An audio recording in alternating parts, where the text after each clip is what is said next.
The next two lectures address one of the great American pastimes, suing the government. This is an area of law that is deeply convoluted, in part because the Supreme Court's composition has shifted over time, and in part because the relevant statutes are products of legislative compromise. In these two lectures, I'm going to do my best to provide you with a high-level roadmap for litigating surveillance practices. There are three topics on deck for this lecture. First, we will discuss the basic components of a private civil claim. Second, we will explore standing. It's an often misunderstood constitutional doctrine that functions as a gatekeeper for the courts. Third, we will work through the mechanics of statutory claims, that is, lawsuits authorized by a statute. Let's begin with the components of a claim. And I'd like to open with a suggestion. Don't rely on your intuition in this area of law. It's remarkably easy to forget a tiny detail, and that tiny detail can totally flip the outcome of a case.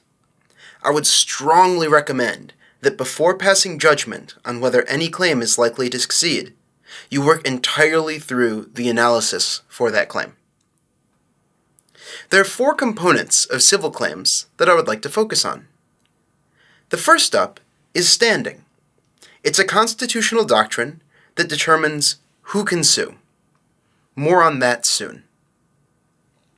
The second component is a cause of action. It's a basis for legal liability. Some causes of action apply to individual government officers, and others apply to government agencies. In this course, the two common sources for a cause of action are the Constitution and statutes. Here especially, details can be very tricky, and it's critical to identify and check off all the elements of a cause of action. If even just one element is missing, say particular surveillance was accidental instead of knowing, then there is no good legal claim. Affirmative defenses are exceptions from legal liability. The defendant is arguing that even if he or she satisfied all the elements of a cause of action, and otherwise would be totally on the hook, there is a separate bar to liability. In this course, defenses are a lot like causes of action.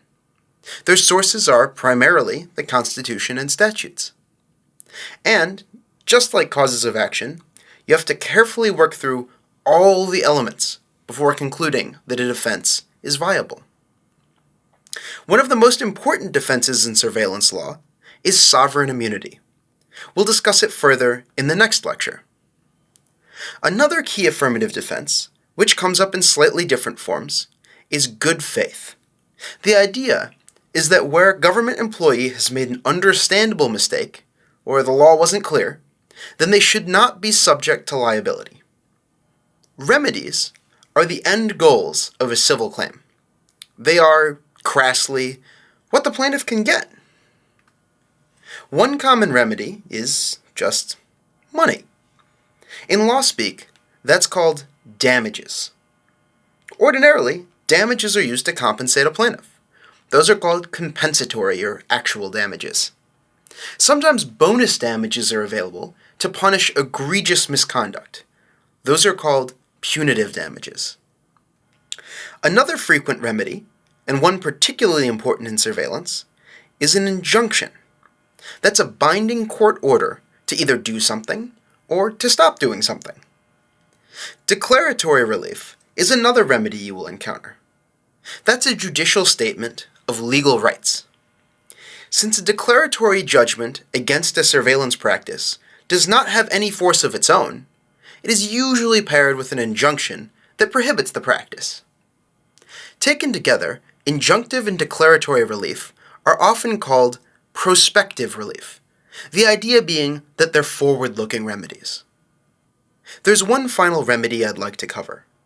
Some causes of action entitle a prevailing plaintiff to attorney fees and litigation costs. In the American legal system, ordinarily each side pays the price of a lawsuit. Since lawyers can be exorbitantly expensive, fee shifting often plays a substantial role in litigation decisions. Okay, So that's the basic structure of a civil claim. Now let's talk about constitutional standing. The standing doctrine arises from Article 3 of the Constitution, which sets out the powers of the federal judiciary. As interpreted by the Supreme Court, only certain disputes qualify as a case or controversy that a federal court can hear. The textbook version of standing doctrine has three components. The plaintiff must have suffered an injury in fact. That injury must be actual or imminent, and it must be concrete and particularized. If those sound like vague legal standards, well, that's because they are. Litigants and judges, and even justices of the Supreme Court, sharply disagree on what qualifies. The second component of standing is causation. The injury has to be fairly traceable to the defendant's misconduct. Causation usually isn't much of an issue in surveillance law, since claims are about an invasion of security or privacy directly by a government agent.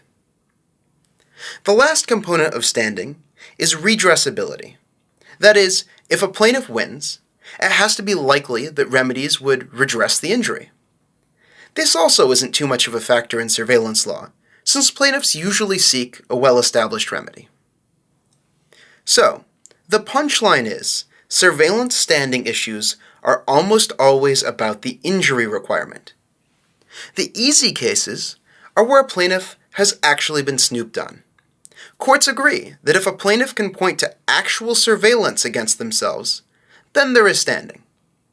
The hard cases arise where a plaintiff is uncertain whether he or she was or will be surveilled.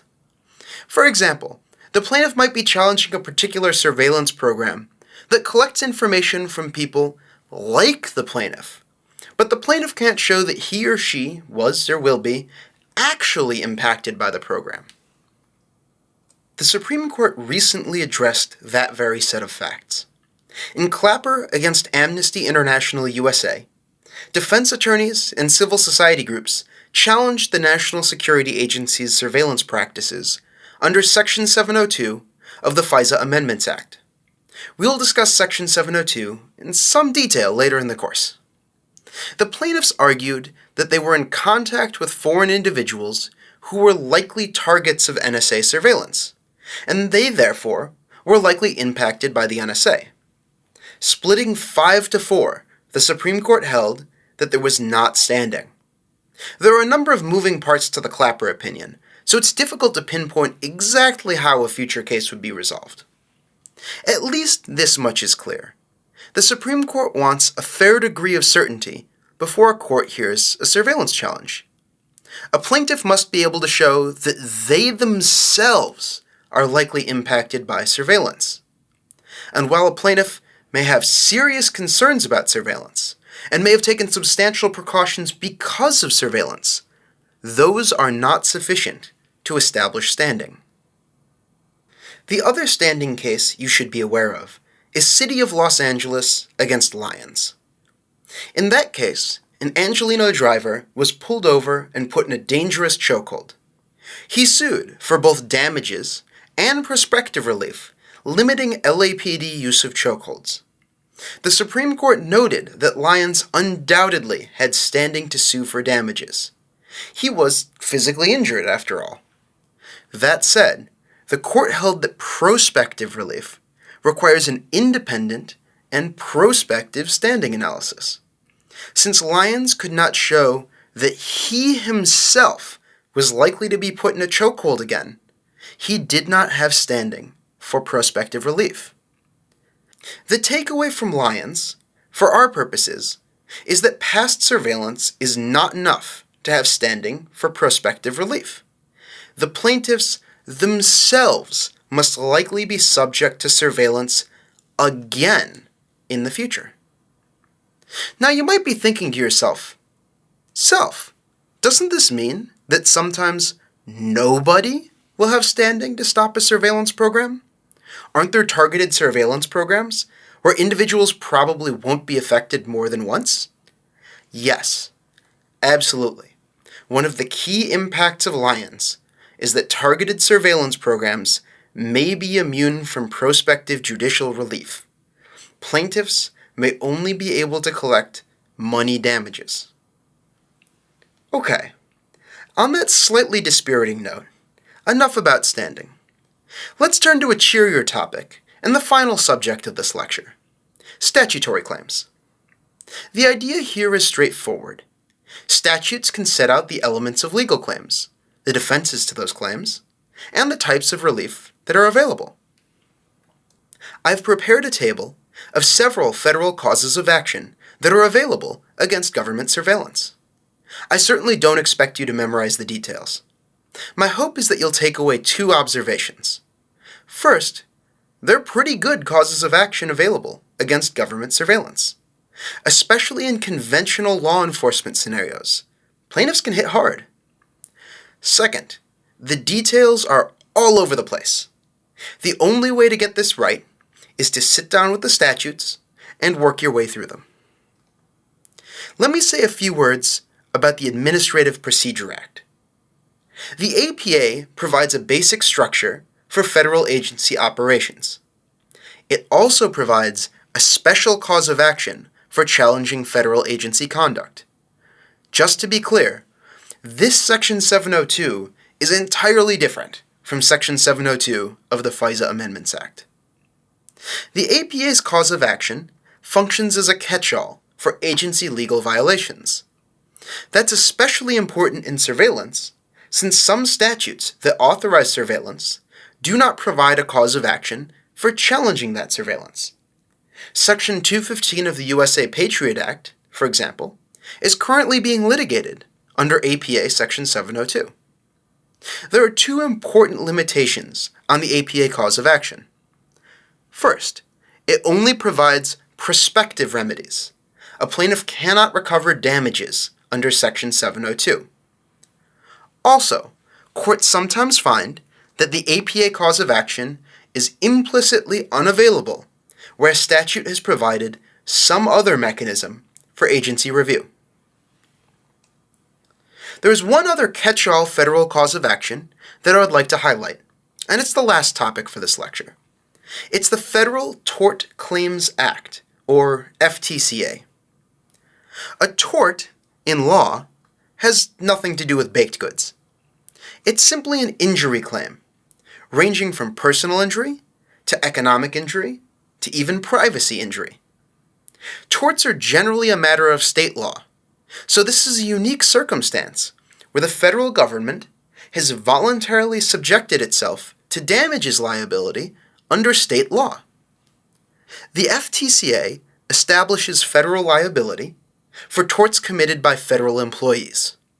It's a waiver of sovereign immunity, so a plaintiff actually sues the United States itself and can win damages from the United States itself. There are two important exceptions to the FTCA for our purposes.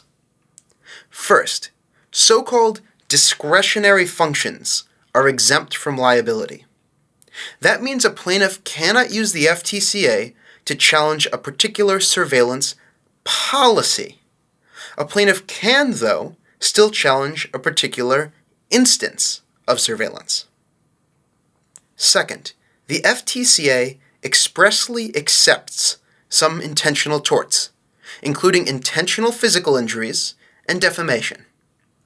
The FTCA does not, however, accept intentional privacy torts. For our purposes, a plaintiff can generally use the intentional privacy tort of intrusion upon seclusion to challenge surveillance practices. The law that applies to government intrusion claims is quite similar to the Fourth Amendment. So when we discuss Fourth Amendment violations, keep in mind that an FTCA claim might be available. All right, that's it for statutory claims. In the next lecture, we're going to take up constitutional issues.